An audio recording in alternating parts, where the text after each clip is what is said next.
Salut à tous, c'est Rudy du blog Avis Mobile et aujourd'hui je vais vous faire un nouveau déballage en partenariat avec toulisclous.com. Voilà, le lien produit va s'afficher dans la description et ce produit c'est le Elephone M2. Alors certains me l'ont réclamé voilà pour faire un test, on me l'a proposé, j'ai dit oui, spécialement pour vous. Sachant que je ferai une petite comparaison avec le Elephone M1 aussi, voilà, pour voir ce qui a changé au niveau design et surtout aussi niveau spec. Donc c'est parti, on va déballer ça tout de suite. Donc rien sur la boîte, voilà. Juste écrit ici Elephone, noir sur noir, ça se voit pas très bien. www.elephone.hk, voilà, Elephone et le modèle au-dessus M2.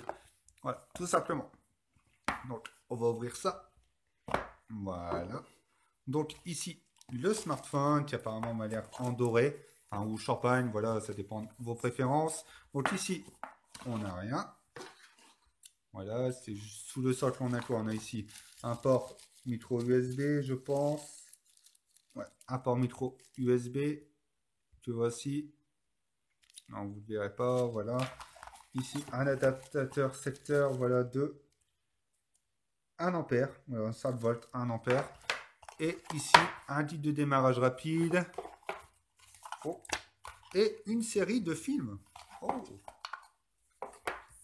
Ouais, une série de films, voilà, qui est offert. Et pas de coque apparemment. Non, pas de coque. Ok, bon, au moins c'est fait. Voilà pour le contenu de la boîte, pardon. Et on va passer tout de suite au smartphone. Voilà, donc couleur champagne, comme je l'avais dit, je vais enlever ce film-là. Voilà, il y en a déjà un d'origine, quand même. Non, il a l'air vraiment plutôt sympa. Donc, on va faire le tour tout de suite. Donc ici, on a un capteur frontal. Je ne sais pas de combien de millions de pixels. Je pense que ça doit être 5, comme le premier. Avec ici un micro. Oula, le reflet, voilà, un micro, le capteur frontal, un écouteur et les capteurs de proximité. Ici, on a un bouton Home avec une touche retour et une touche menu. Sur le côté gauche, on a ici le bouton Power, voilà, qui est légèrement cranté. Voilà, avec les boutons volume au bas. Donc ici, on a un contour en aluminium apparemment. Et l'arrière, je pense que c'est de l'aluminium aussi. Je vérifierai ça. Ici, on a le port SIM et je pense SD avec. Sur le haut, une prise jack 3.5, un micro pour l'enregistrement ici et quelques chanfreins, voilà, blancs pour laisser passer les ondes. Ici, on a un port micro USB sur le bas avec un micro. Il y en a bien beaucoup, dis donc.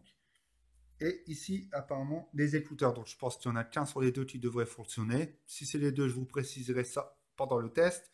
Et sur l'arrière, bon, encore un film. Donc, peut-être que ce serait du verre derrière, mais je ne pense pas. Non. Donc, apparemment, c'est de l'aluminium. Donc, ici, avec le capteur dorsal de 13 millions de pixels, avec un flash LED, la marque écrit sur le centre, quelques certifications et des bordures noires relativement un peu rappelées au Huawei, sachant que cette fois-ci c'est du vert comme sur le Elephone M1.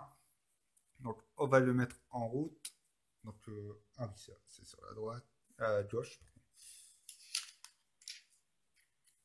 Ah voilà. Donc c'est un unibody, voilà, il n'y a pas possibilité d'enlever la batterie.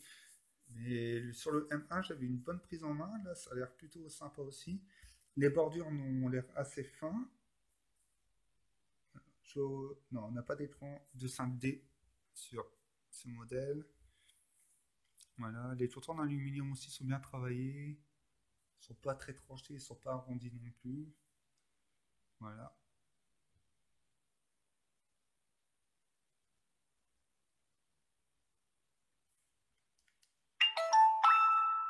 Je pense pas qu'il faut les scanners d'empreinte. Voilà, donc voilà dans l'interface. C'est parti. Donc, la batterie. On va plutôt faire à propos d'eux. Alors, Android 5.1, Lollipop. Donc, apparemment, il y aura peut-être une mise à jour à faire, comme j'avais vu sur le M1. Voilà, donc on voit, ça reprend l'interface classique cette fois. On a vu quelques quelques personnalisations, voilà, sur quelques applications, mais là, apparemment, non, ça reprend vraiment l'Android pur, tel qu'il est. L'appareil photo, je vais voir ça tout de suite. Si ça a l'air bon ou pas. Le tuteur, voilà, parce que j'avais plusieurs déballages à faire. Ah, le capteur photo, ça a l'air. Bon, ça a l'air correct, ouais. Non, ça a l'air pas mal. Je pense qu'on est sur du 5 millions de pixels sur l'avant. Sur. Non, non, ça a l'air plutôt fluide, ça a l'air plutôt pas mal. Je vous donnerai ces specs lors du test vidéo et lors du test écrit. Voilà, je vous referai le tour du smartphone et le tour des specs. Sur ce, je vous laisse et n'hésitez pas à poser vos questions si vous en avez sur ce produit ou si vous l'avez déjà et que vous souhaitez me donner votre avis dessus. À bientôt.